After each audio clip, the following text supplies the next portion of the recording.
అప్పుల బాధతో సతమతమవుతున్న అన్నదాతలను ఆదుకునేందుకు అధికారంలోకి రాగానే రుణమాఫీ దస్త్రంపై సంతకం చేస్తానని తెలుగుదేశం అధినేత చంద్రబాబు హామీ ఇచ్చారు.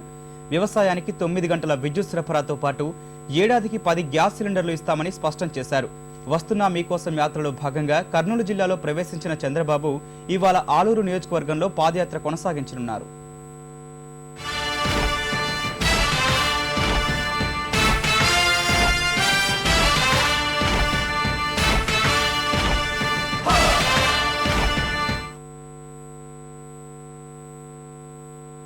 పన్నెండు రోజుల పాటు విశేష ఆధారాభిమానాల మధ్య అనంతపురం జిల్లాలో పాదయాత్ర ముగించుకుని కర్నూలు జిల్లాలో ప్రవేశించిన చంద్రబాబుకు అడుగడుగునా ఘన స్వాగతం లభించింది.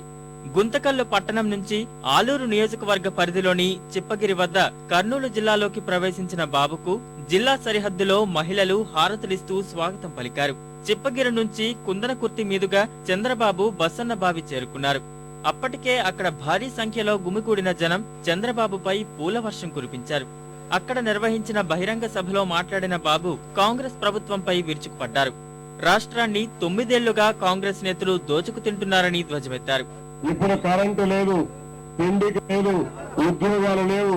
తమ్ముళ్ళు రేపు గారు మళ్ళా ఇలాంటి అరాచక శక్తులు వస్తే చాలా సమస్యలు వస్తాయి. మన భవిష్యత్తు కోసం, తెలుగు జాతి పూర్వ వైభవం కోసం, రాష్ట్రాన్ని పునర్నిర్మాణం చేయడం కోసం తెలుగుదేశం పార్టీ కోటేయండి.